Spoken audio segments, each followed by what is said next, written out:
Should you buy a condo or should you buy a house? This topic is really important for anyone looking to buy real estate. Besides the square footage and location, what are the key differences that you should consider when thinking about buying a house versus buying a condo? My name is Milena. I'm a local realtor with eXp Realty, and personally, when I bought, I really struggled with this decision. Should I buy a house or should I buy a condo? They both have their perks and they both have disadvantages. So when I have clients that are in this position, I ask them to really consider two factors. One, you need to take into account what your current lifestyle is. And two, you need to consider what your real estate goals are. So to help you understand the differences and to break down what you need to know about buying a house versus buying a condo, let's talk about the lifestyle and ownership differences between the two. And then I want to give you some important information that you'll need to consider when you're thinking about your real estate goals. So when you buy a house, you not only own the house itself, but you're going to own the land the house sits on. And this offers several advantages. First and foremost, you'll likely have more privacy and space than when owning a condo. And another advantage is the freedom that comes with owning a house. Unlike condos, houses are not subject to the same strict rules and regulation that are imposed by a condo's HOA.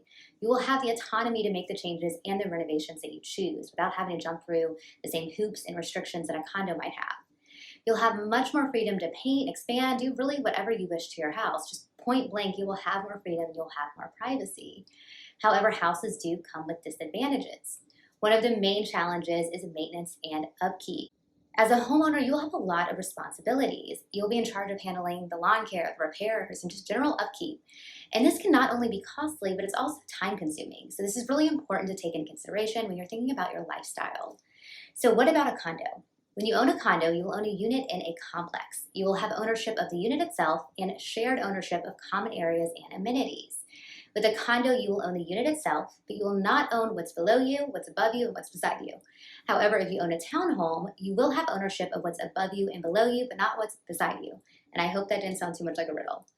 And condos come with their own sets of advantages and considerations. One of the major advantages of owning a condo are the amenities. And there are some incredible condo complexes in the Charlotte area where the amenities are like living in a five-star resort.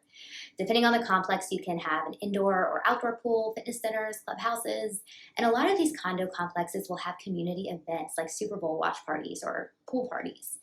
And another advantage of condo living is not having to worry about the maintenance and the lawn care to the same degree as if you were to own a house. External maintenance and lawn care are typically handled by your HOA, and this will save you a lot of time and it can save you a lot of money. However, condos do come with disadvantages.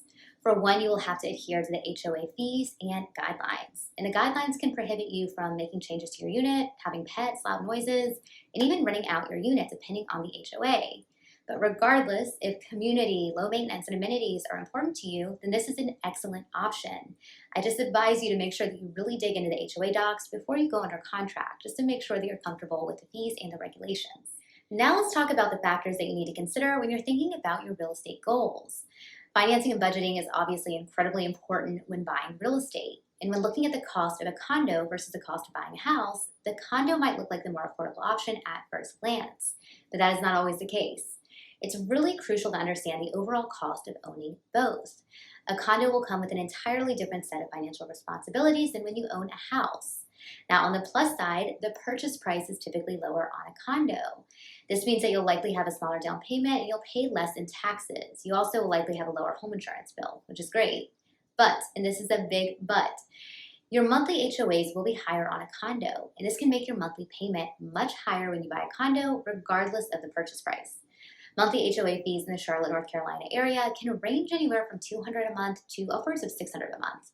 And your monthly HOA fee is determined by several factors. It's how many amenities and units your complex has, what is the age of the complex, and how much your HOA is responsible for.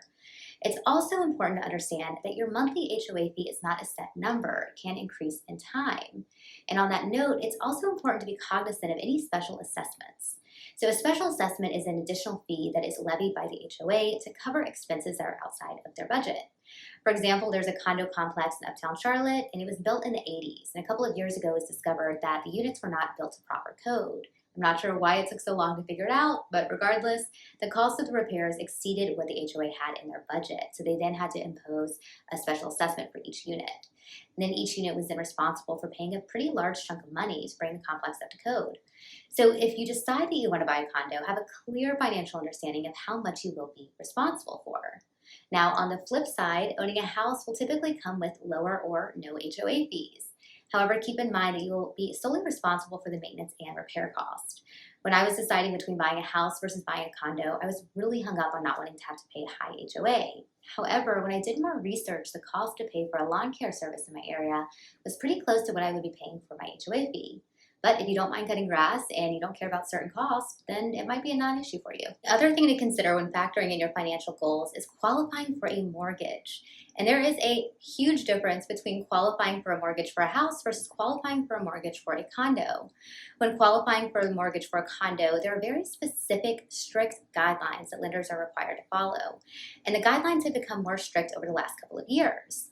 Before lending on a condo, the lender will need to know the financial health of the HOA. They'll also need to know the percentage of owner-occupied units and if there are any outstanding litigation or special assessments.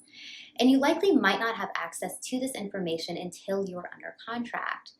So there's one thing that is incredibly important to know before buying a condo, especially in North Carolina or South Carolina.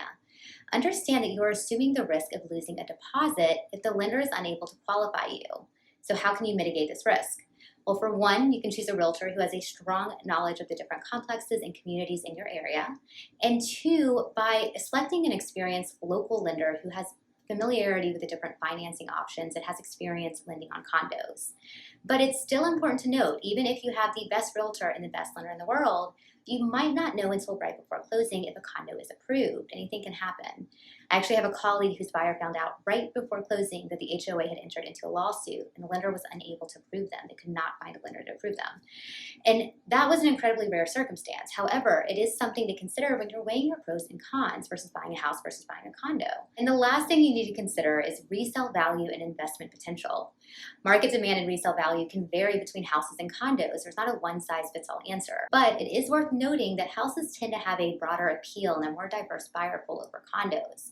Unlike condos, mortgage lenders will also lend on just about any type of house. And with most houses, you will have the freedom to rent it out short-term or long-term, just about whatever you wish. And that's really appealing to potential buyers. It also opens your pool to investors if you go to sell. And it's also something to consider if your goal is to eventually rent out your home. On a local level here in Charlotte, North Carolina, most condos and townhome complexes do not allow short-term rentals like Airbnb. The HOA will also have rental caps, meaning only so many units at a time will be allowed to be rented out in a complex. Also, on a local level, on average, condos do not increase in value to the same scale as single-family homes in the Charlotte area. Now, there are exceptions, mainly being location, and townhomes will also often offer a higher ROI over condos. But again, it is entirely market and location dependent. And your realtor will be able to give you the data and information that you need to make an informed decision based on what works best for your situation. And when you have your initial buyer consultation with your realtor, make sure that you discuss those key factors that we talked about, like your lifestyle and your goals. Realtors are very information and data heavy, and if we don't know, we will find out for you. A good realtor will work with you individually, and they will tailor your search and your real estate experience to what your lifestyle and goals are. Now that about covers everything that you need to know when deciding between buying a house versus buying a condo. And once again, my name is Milena with eXp Realty. If you have any questions about buying a house, selling a house, a condo, relocating to Charlotte, North Carolina, please don't hesitate to reach out. I love what I do, so I'm more than happy to help.